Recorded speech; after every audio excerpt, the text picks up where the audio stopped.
India TV YouTube channel को subscribe करें और बेल आइकन दबाएं।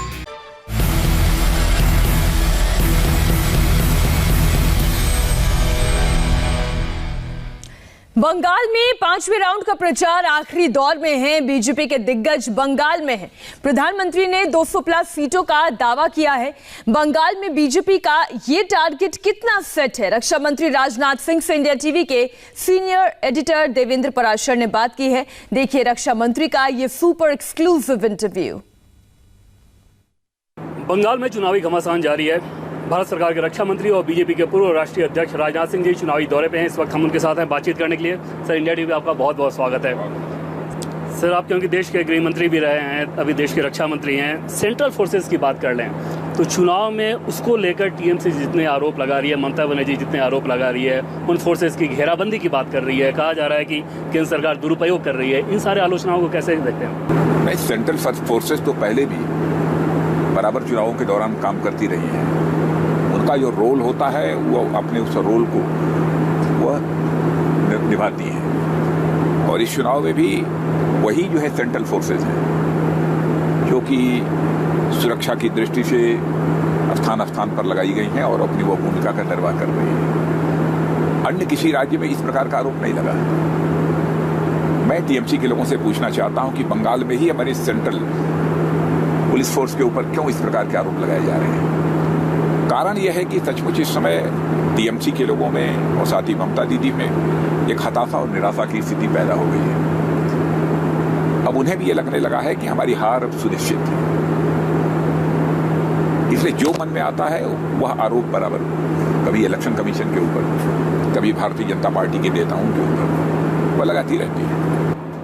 उनका ये कहना है ममता बनर्जी का कि MCC model code of conduct नहीं बल्कि मोदी कोड ऑफ कंडक्ट हो गया है और प्रधानमंत्री नरेंद्र मोदी को चुनाव आयोग नोटिस क्यों नहीं भेजता है? ऐसे बेबुनियाद और निराधार आरोप बराबर लगाते रहना यह ममता दीदी का स्वभाव है। आपने देखा होगा कि कई वर्गों को भी उन्होंने जिस तरीके से उत्तेजित करने का प्रयास किया है कि तुम एकजुट हो जाओ, एकजुट होकर वोट डालो, यानी तुष्टीकरण की नीति जिस तरीके से अपनाया है उन्होंने, तो मैं समझता हूं कि फिर उन पर इलेक्शन कमीशन के द्वारा जो भी कार्रवाई की गई है वो उचित की गई है। केंद्र सरकार के साथ योजनाओं को लेकर, नीतियों को लेकर हमने देखा कि बंगाल सरकार वर्सेस केंद्र सरकार कैसे चला। अभी चुनाव हो रहा है तो चुनाव आयोग के साथ भिड़ंत, सेंट्रल फोर्सेस का साथ भिड़ंत। आखिर ऐसा क्या है कि बंगाल में ही ऐसा हो रहा है? क्या इसके लिए सिर्फ ममता बनर्जी को ही जिम्मेदार ठहराया जा सकता है या बीजेपी भी कहीं ना कहीं जिम्मेदार है? देखिए, लंबे समय से पश्चिम बंगाल में सरकार यदि रही है तो पहले बहुत कांग्रेस की सरकार रही है, फिर लेफ्ट की सरकार रही है 34 वर्षों तक लगातार। 10 वर्षों से यहाँ टीएमसी की सरकार है। कौन इस सच्चाई को नकार सकता है कि बंगाल में अराजक की स्थिति इस समय नहीं है? आए दिन कार्यकर्ताओं की हत्या हो रही है। भारतीय जनता पार्टी के लगभग 125-150 कार्यकर्ताओं की हत्या हुई है और एक भारतीय जनता पार्टी के कार्यकर्ता को तो बिल्कुल पेड़ से लटका कर उसके 100 पर लिखा हुआ था जो भी इस प्रकार की हरकत करेगा उसको भी यही खामियाजा भुगतना पड़ेगा। तो राज्य में कानून और व्यवस्था को सुनिश्चित करना, चाक चौबंद करना जो किसी की जिम्मेदारी यदि बनती है तो उस राज्य के मुख्यमंत्री की बनती है, उस राज्य की सरकार की बनती है। इस अराजकता के लिए, इस हिंसक की स्थिति के लिए अन्य किसी दूसरे को जिम्मेदार नहीं ठहराया जा सकता। बीजेपी के नेता भी सर बहुत सारे भड़काऊ बातें कर देते हैं, खासतौर पर प्रदेश के जो नेता हैं। ऐसे में बंगाल में जो राजनीतिक हिंसा हो रही है, क्या इसके लिए दोनों पक्षों को जिम्मेदार नहीं? कैसे दोनों पक्षों को जिम्मेदार ठहराया जा सकता है?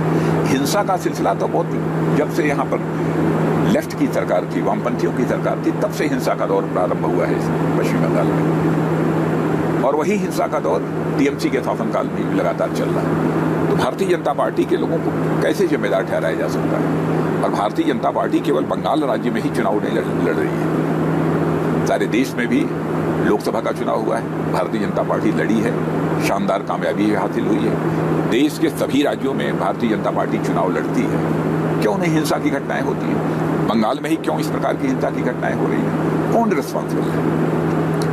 हिंसा की घटनाओं के लिए इलेक्शन कमीशन को जिम्मेदार नहीं ठहराया जा सकता, किसी अन्य पॉलिटिकल पार्टी को जिम्मेदार नहीं ठहराया जा सकता। जिम्मेदार यदि ठहराया जा सकता है तो केवल और केवल वहां के मुख्यमंत्री को और वहां की सरकार को। ममता बनर्जी की बात करें तो जैसे सर आपने बताया कि किस प्रकार से उन्होंने मुस्लिम वोटर बिखराव ना हो इसकी अपील की थी, चुनाव आयोग ने उस पर कार्रवाई भी की, लेकिन ऐसे पॉलिटिकली देखें तो उनके इस बयान के पीछे क्या वजह देखते हैं, कैसे देखते हैं इसे? नहीं, एक हताशा निराशा है। उनको लग रहा है कि अब मैं चुनाव हार चुकी हूँ, इसलिए अपना तुष्टीकरण की राजनीति का रास्ता उन्होंने अख्तियार किया है। वैसे पहले भी वो बराबर तुष्टीकरण की राजनीति करती रही है, और किसी एक वर्ग विशेष के लिए कहना कि बिल्कुल लामबंद होकर, एकजुट होकर तुम अपना मतदान करो, इससे बड़े दुर्भाग्य की बात स्वस्थ लोकतांत्रिक व्यवस्था में और दूसरी क्या हो सकती है? क्योंकि सर पहले भी आप बंगाल चुनाव प्रचार करने जा चुके हैं, वहाँ से लगातार ग्राउंड रिपोर्ट आपको मिलते रहती है। तुष्टीकरण के मसले का ग्राउंड पे कैसा असर है? क्या लोग इस मसले को लेके प्रभावित हैं? इस चुनाव में वोटिंग में असर दिखेगा, उसका दिख रहा है उसका असर? नहीं, तुष्टीकरण का रास्ता जो टीएमसी ने अपनाया हो उसको लेकर लोगों को नाराजगी है। लोग ये महसूस करते हैं कि स्वस्थ लोकतांत्रिक व्यवस्था में राजनीति जाति, पंथ अथवा मजहब की नहीं होनी चाहिए, तुष्टीकरण की नहीं होनी चाहिए। राजनीति यदि होनी चाहिए तो इंसाफ और इंसानियत की राजनीति होनी चाहिए। बंगाल में लगभग 70 से 80 सीटें ऐसी हैं जहां पे मुस्लिम बहुत डोमिनेंट हैं, कहा जाता है कि वो तय करते हैं हार और जीत का फैसला। ऐसे में मुस्लिम वोट को लेकर आप लोगों का क्या सोचना है? क्या वो बीजेपी को पसंद करेंगे? क्योंकि आप लोग सबका साथ कभी भी चाहे चुनावी समय हो अथवा कोई भी समय हो, हम जब विचार करते हैं तो इस आधार पर, मजहब के आधार पर विचार नहीं करते, धार्मिक आधार पर समाज को बांट करके हम कोई काम नहीं करते, जातिगत आधार पर भी विद्वेष पैदा करके हम अपनी राजनीतिक कामयाबी हासिल नहीं करना चाहते। यह भारतीय जनता पार्टी का चरित्र रहा है, इसलिए हम इस दृष्टि से उसको देखते ही नहीं है। मेरा विश्वास है कि समाज के सभी वर्गों का समर्थन भारतीय जनता पार्टी को बंगाल के चुनाव में प्राप्त होगा, और मैं तो आश्वस्त हूं कि मुस्लिम समाज का भी कुछ मत हमको प्राप्त होगा। एक चीज देखें सर, तो जो हिंदू शरणार्थी हैं उनकी बहुत मदद की बात कही जा रही है, वो बहुत प्रिय हैं, लेकिन अगर वो मुस्लिम शरणार्थी है तो वो घुसपैठिया है, ये चुनावी बयानों में दिख रहा है, बीजेपी के नेताओं के बयानों में दिख रहा है, ऐसा क्या? देखिए, सिटीजनशिप अमेंडमेंट एक्ट जो है उसमें चाहे हमारा बांग्लादेश हो, चाहे पाकिस्तान हो अथवा अफगानिस्तान हो, यहाँ से जो अल्पसंख्यक धार्मिक उत्पीड़न के कारण भारत आए हैं उनको नागरिकता देने की बात हमने कही है।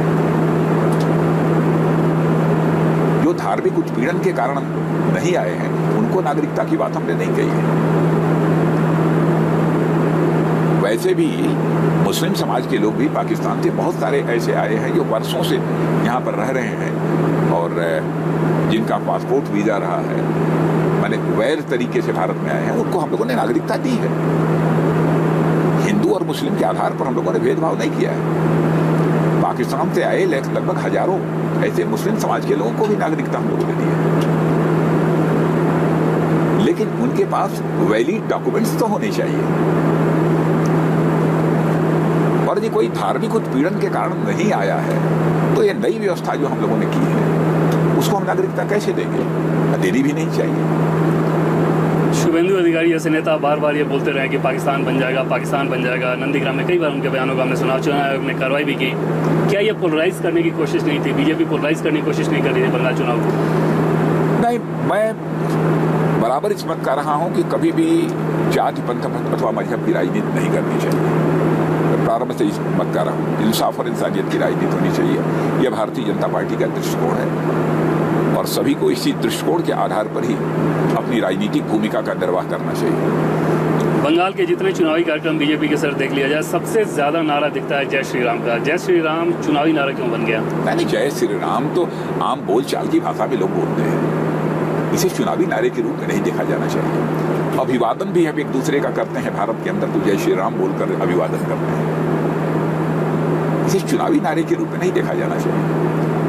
अब यदि हम जनता के सामने खड़े होते हैं, यदि हमने जय श्री राम कह दिया, यानी हम आपका अभिवादन कर रहे हैं। जैसे नमस्कार बोलते हैं, प्रणाम बोलते हैं, वैसे जय श्री राम बोलते हैं। आप भी ग्रामीण क्षेत्र के ही रहने वाले हैं, आप जानते हैं कि आपके क्षेत्र में भी जब कोई मिलता है तो उसका भी अभिवादन लोग जय श्री राम बोलकर ही करते हैं। इसलिए जय श्री राम को बिल्कुल इस धार्मिक नजरिए से इसको नहीं देखा जाना चाहिए।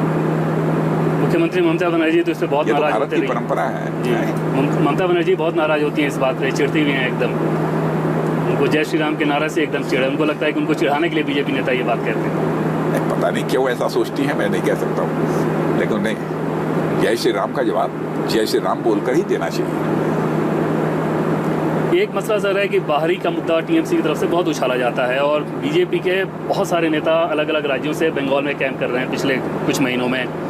क्या ये अंदेशा, ये डर नहीं होता कि जनता इस बात से चिपक ना जाए कि हाँ ये बाहरी लोग हैं, आ रहे हैं हमारे यहाँ?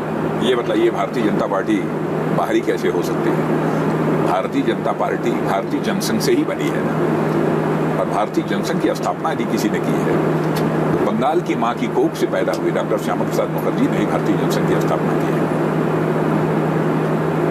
और जिन सिद्धांत और जिन मुद्दों को लेकर उन्होंने भारतीय जनसंघ की स्थापना की थी, भारतीय जनता पार्टी आज भी उसी सिद्धांत और उन्हीं मुद्दों पर कायम है। और जो कुछ भी उस समय उन्होंने फैसला किया था कि हमारी सरकार यदि कभी बनेगी, स्पष्ट यदि बहुमत आएगा, तो हम इस काम को करेंगे। जैसे जम्मू कश्मीर में धारा 370 समाप्त करने की बात उन्होंने कही थी।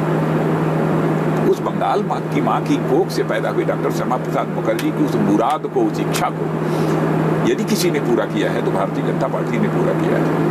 वह भारतीय जनता पार्टी बाहरी कैसे हो सकती है? उस भारतीय जनता पार्टी का कार्यकर्ता बाहरी कैसे हो सकता है? वो कह रही है कि एक पांव से इस बार बंगाल जीतेंगे और दोनों पांव से 2024 में दिल्ली जीतेंगे। कैसे देखते हैं उनके इस दावे को? मैं समझता हूं कि यह दिवा स्वप्न है उनका, और आप जानते हैं कि दिवा स्वप्न कभी भी साकार नहीं होता।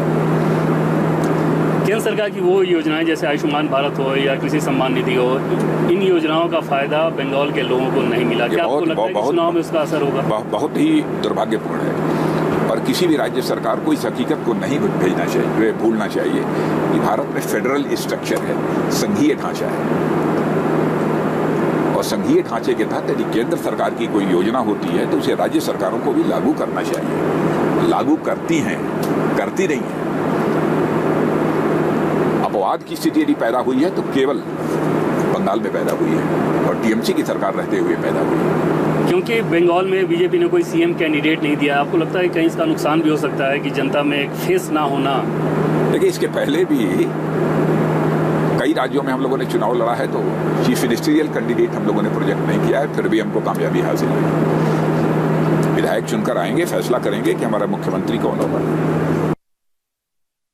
आखिर में एक सवाल सर फिर से बंगाल पे कर लें कि अभी तक जो चुनाव हुए हैं, आधे फेजेस हो गए लगभग, क्या आपको लगता है कि बीजेपी जीत की तरफ जा रही है? कितनी सीटों का भरोसा? सबसे बड़ा कारक क्या है? जीत की तरफ जा नहीं रही है, बल्कि बहुत सारे पर्यवेक्षकों ने जो अपनी बात कही है, इन लोगों से हम लोगों की बात हुई, आप लोग इस बात को मान रहे हैं कि बीजेपी अब जीत चुकी है चुनाव, और लोग यह भी संभावना व्यक्त कर रहे हैं कि भारतीय जनता पार्टी को बंगाल के चुनाव में 200 से अधिक सीटों पर विजय प्राप्त होगी। इसके पीछे सबसे बड़ा फैक्टर क्या देखते हैं? इसके पीछे सबसे बड़ा फैक्टर क्या देखते हैं? लोगों के अंदर ये भरोसा और विश्वास पैदा हुआ है।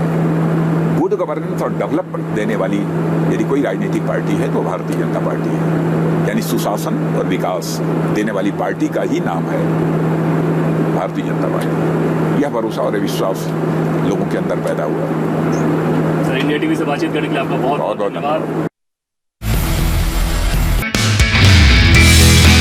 नमस्ते, मैं हूं मीनाक्षी जोशी। वीडियो और खबरों से अपडेट रहने के लिए India TV YouTube channel subscribe करें, बेल आइकन दबाना ना भूलें। जुड़े रहें इंडिया टीवी के साथ।